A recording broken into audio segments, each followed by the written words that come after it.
One thing you might not know about us, especially if you found us through this channel, is that we actually got our start as disability justice activists, specifically for students in Montgomery County, Maryland.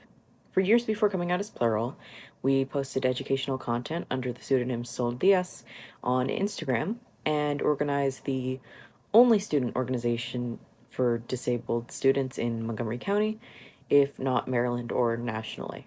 But yeah, we're disabled. We have multiple chronic physical and mental health conditions and disabilities.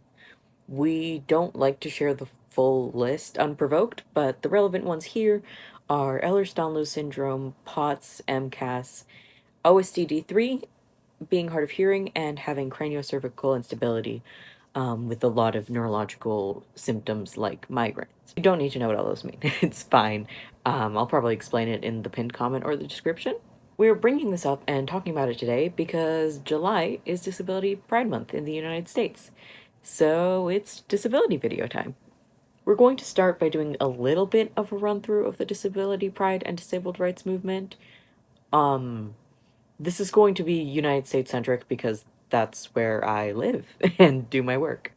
So, July is Disability Pride Month. It's specifically in July to commemorate the passing of the Americans with Disabilities Act, an act that disability advocates fought for and are still fighting for years. The ADA makes discrimination against people with disabilities illegal, including from employers, and requires a certain amount of accessibility in public spaces. It came after Section 504 of the Rehabilitation Act was passed, a number that you might recognize if you had a disability like ADHD or dyslexia. 504 plans are the structured accommodation plans made for disabled K through 12 students who don't need an IEP, which is generally more detailed, extensive, and might include things like only attending your school for half days. The idea is great, and it's one of the biggest wins of any disability rights movement, honestly, as is Section 504. And I'm very much for them both, but one huge problem, part of why we still need Disabled Pride Month, is that it's the bare minimum, and we're not even doing it. I went to school in Montgomery County, Maryland, which is one of the most progressive counties in the entire country. My school was not ADA compliant. A lot of schools in MCPS aren't. And a huge reason I dropped out of in-person high school in my junior year was that I got injured daily at school because it wasn't easily navigated with my wheelchair. During the last semester I was there, they started doing hall sweeps where you'd get detention if you took too long to get to your class between like classes. One time, I did not get to my class before they locked the door, so to get in, I had to stand in the front of the class with my cane and tell my teacher, with everyone in the room watching me, that I was late because I have a limp and I can't walk that fast.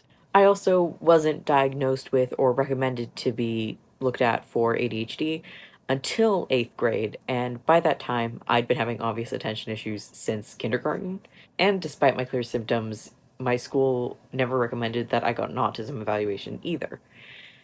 It took a year or so to get the sensory accommodations I needed added into my 504 plan, even with doctor support and a diagnosis. And multiple times I had teachers, which, for the record, illegal, ask what my disability was and why it justified my mandated accommodations that didn't make sense to them, like needing to have my back facing a wall and needing to wear headphones during class. I mean, there's more to our experiences of ableism, even just at school, than that. We've been called slurs, assaulted, neglected, and harassed by both staff and peers. If I went into every time I experienced institutional or interpersonal violence because of my disabilities, I'd be here all day. But the point also isn't to make like trauma porn here. The point is that we experienced all of that living in a relatively very privileged school system. And this school system is often touted as an exceptionally accommodating one for disabled people. And that's why we still need Disability Pride Month and why we need to expand the ADA. The ADA was never really meant to be the end of disability legislation, but we haven't even really started yet. And again, it isn't unenforced. There's a few reasons for that. The first reason is that disabled people don't have money and energy. We just don't. Forced poverty for disabled people is very real, with a disabled person on social assistance often not being allowed to have more than $2,000 in assets at once, which for many people is the price of a wheelchair or surgery. For reference, my current wheelchair cost $1,800. The second is the cost of not being ADA compliant just isn't that big. The federal maximum fee for a first offense is $75,000, which sounds like a lot, but it's often less than the cost of installing an elevator. And that's assuming you don't settle out of court, which you might do, because even $10,000 is a massive amount of money to the vast majority of disabled people, and it's way cheaper to pay that than the fine or the bill to get the thing fixed. Finally, disabled people are used to working around inaccessibility in the world. Filing a lawsuit is a lot harder, to me at least, than having to carry my wheelchair up a couple of stairs. And I'd personally rather be in an aisle that's too narrow and get stuck than sue Target. So, yeah, ADA noncompliance is illegal, but so is racial discrimination, and both still exist, obviously. On a less depressing note, let's talk about the disabled flags, because there's a couple of them and I like them. Most of them. The first and the worst is the Overcoming flag, which was designed by dancer Eros Recio? Recio? Eros Recio in 2017. It's not fully clear if it's meant to include every type of disability, but it definitely includes all physical. It's gold, silver, and bronze to represent the disabled community, overcoming disability, and in reference to the Paralympics. And I do not like this. Sam, I am. I'd be here all day if I explained why I don't like the Paralympics and hate them being used to symbolize disabled liberation. But the very short version is the Paralympics are mostly for able people's enjoyment, actively positioned as not being proper Olympics, and marketed with inspiration porn and often ableist message about overcoming disability or disability not being an excuse.